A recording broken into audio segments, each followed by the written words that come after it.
नमस्कार भारत।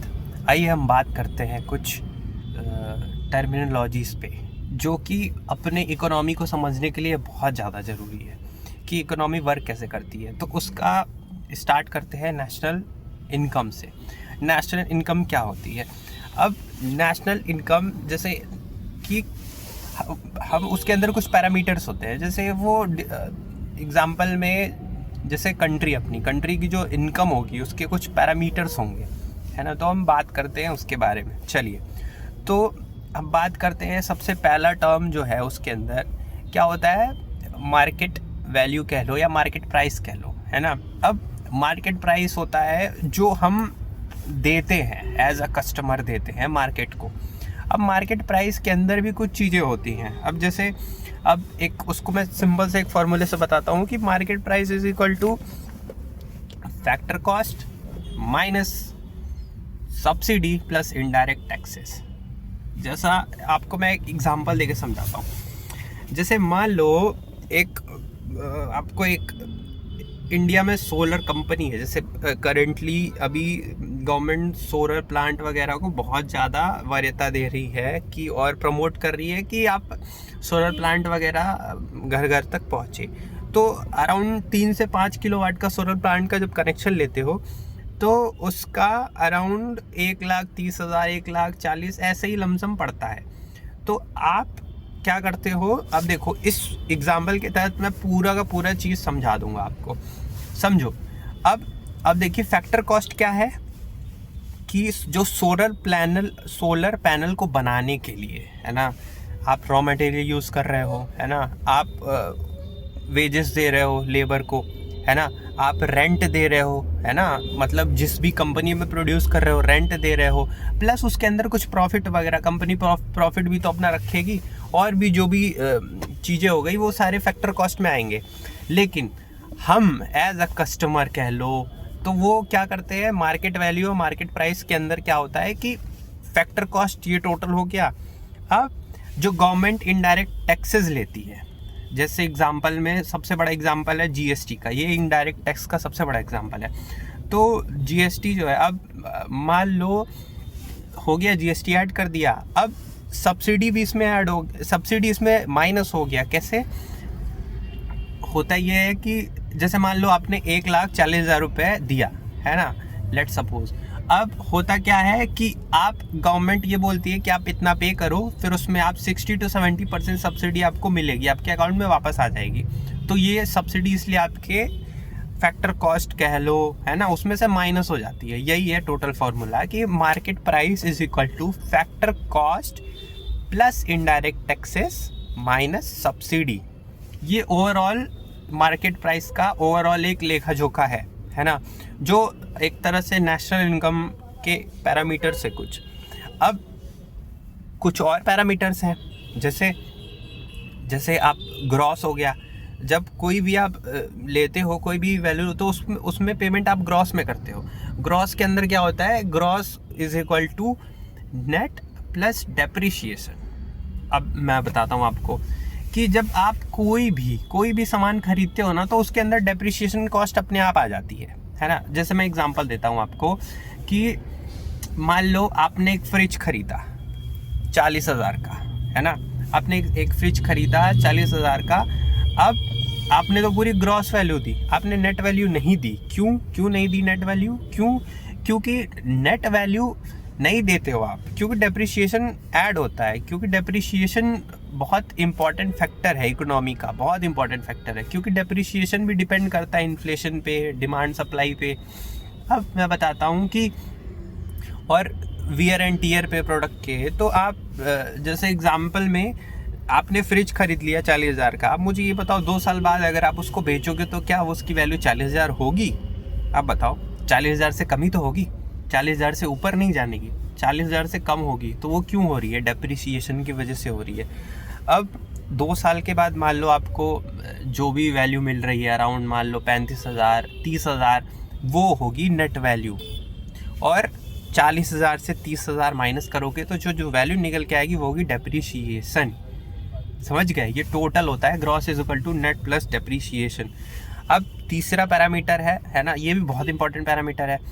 इसमें क्या होता है कि national is equal to domestic plus net factor income abroad, है ना। ये बहुत इंपॉर्टेंट होता है। जैसे मान लो डोमेस्टिक के अंदर जितने भी इनकम है इंडिया के अंदर सारा कुछ काउंट होते हैं, लेकिन जब आप नेशनल की बात करोगे तो जो पैसे बाहर से अपने कंट्री में आ रहे हैं ना, जैसे मान लो NRIs वगैरह बाहर से अपने कंट्री में भेज रहे हैं, वो आपका नेशनल में आ जाएगा, समझ रहे हो। तो इसीलिए फॉर्मूला है national is equal to domestic plus net factor income abroad. अब इन्हीं सारे पैरामीटर्स की हेल्प से आप GDP को डिफाइन करते हो, GNP को डिफाइन करते हो, है ना। GDP, अब देखो GDP सब कोई बोलता है। GDP क्या होता है? ग्रॉस डोमेस्टिक प्रोडक्ट, समझ गए आप। ग्रॉस, वो जो ग्रॉस आया ना, ग्रॉस यहीं से आया, इसी फॉर्मूले से ग्रॉस आया, ठीक है। ग्रॉस में क्या होता है कि नेट प्लस डेप्रीशिएशन। और ग्रॉस का एक और बहुत आपको एक मतलब मैं एक क्लैरिटी दे दूं, लोगों को क्लैरिटी नहीं होती है कि ग्रॉस में होता क्या है। जैसे मान लो लेट सपोज कि टाटा कंपनी है ना। टाटा कंपनी की मान लो टाटा सफारी है ना। तो वो इंडिया में तो ऐसा है नहीं खाली इंडिया में ही बिकती है, इंडिया के आसपास नेबरिंग कंट्रीज़ में भी बिकती है। लेट सपोज कि अफ़गानिस्तान में ले लो, अब अफ़गानिस्तान में बिकती है मान लो टाटा की। तो मुझे ये बताओ कि डोमेस्टिक अगर आप GDP काउंट करोगे तो ये बताओ जो कारें अफ़गानिस्तान में मैन्युफैक्चर हो रही हैं टाटा सफारी की, उससे जो प्रॉफिट आएगा या वो जो सेल होगा वो क्या हमारे GDP में काउंट होगा? बताओ, सोचो, होगा काउंट?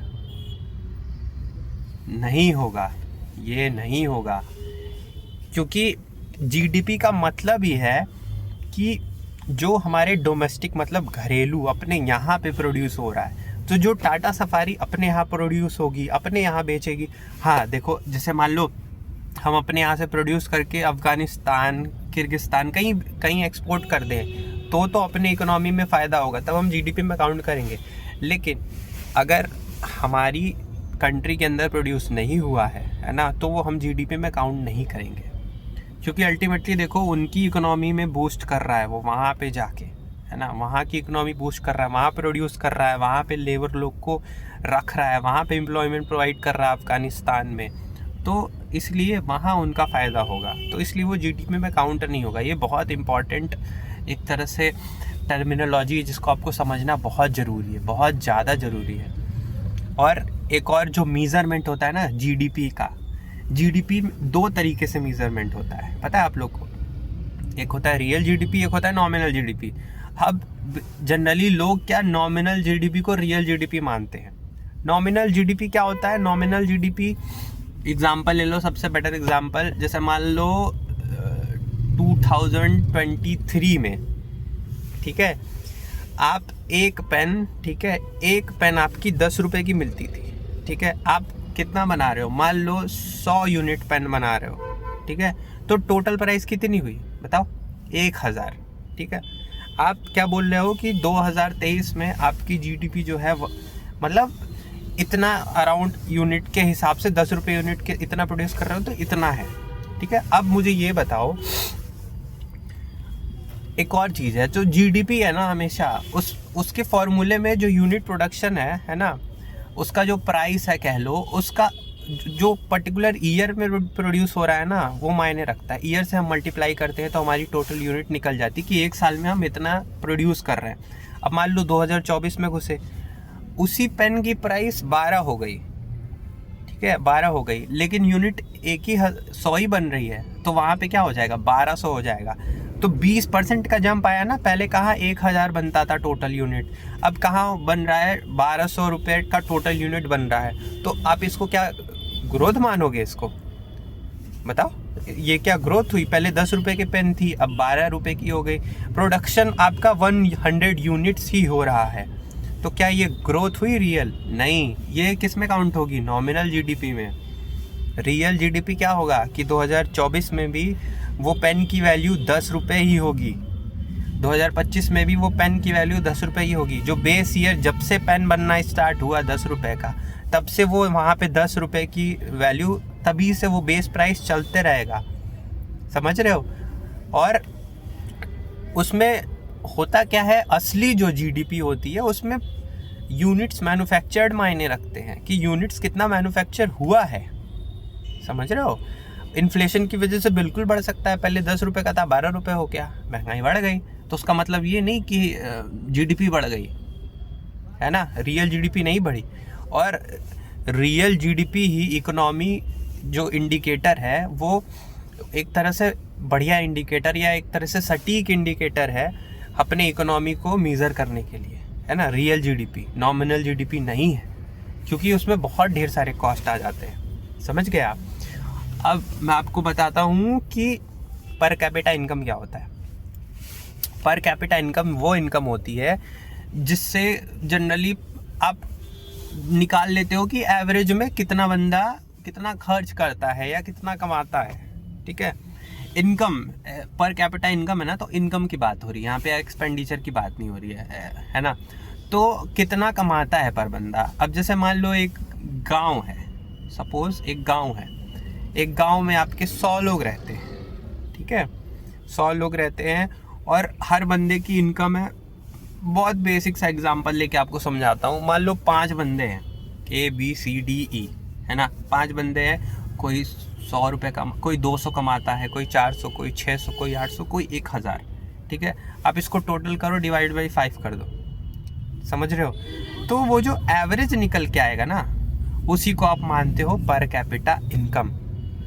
अब वो जो एवरेज निकल के आया है, हो सकता है, बिल्कुल चांसेस है, एग्जांपल ले लो, आप ऐड करो ना, 200, 400, 600, 1000, ठीक है, और 800, 1800, 2800, ठीक है, और 5 से डिवाइड करोगे आप, तो अगर 5 पचे 25 और 5 छक्के 30, आपका 560 रुपये लगभग एवरेज निकल के आ रहा है 2800 का, ठीक है। तो मुझे ये बताओ, 200 रुपये जो कमा रहा था, 400 रुपये जो कमा रहा था, क्या आप बोल सकते हो कि नहीं यार कि वो 560 कमा रहा है। लेकिन एज एन एवरेज बोलोगे कि हाँ भाई 5 बंदे हैं तो एज एन एवरेज 560 रुपये कमा रहा है, तो ये होती पर कैपिटा इनकम।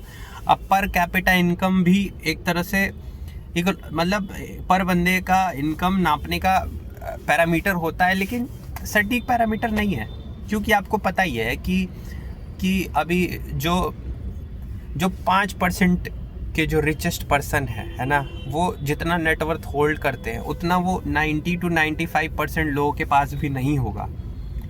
तो वहाँ पे जिनकी वैल्यू ज़्यादा होगी, समझ रहे हो आप, तो वहाँ पे वो जाहिर सी बात है कि ओवरऑल जो एवरेज होगा उसमें इंक्रीमेंट उनकी वजह से आएगा, है ना।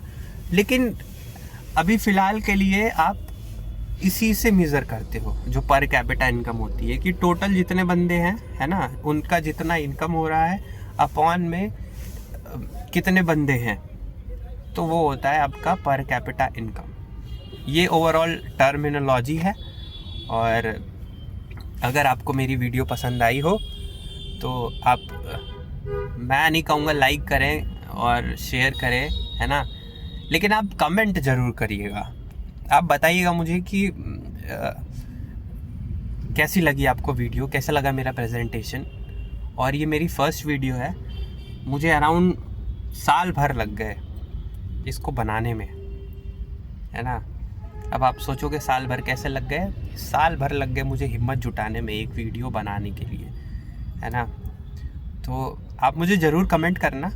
और ये मेरी फर्स्ट वीडियो है, तो मैं डे बाय डे और टाइम बाय टाइम मैं इम्प्रूव करूँगा उसको। Thank you.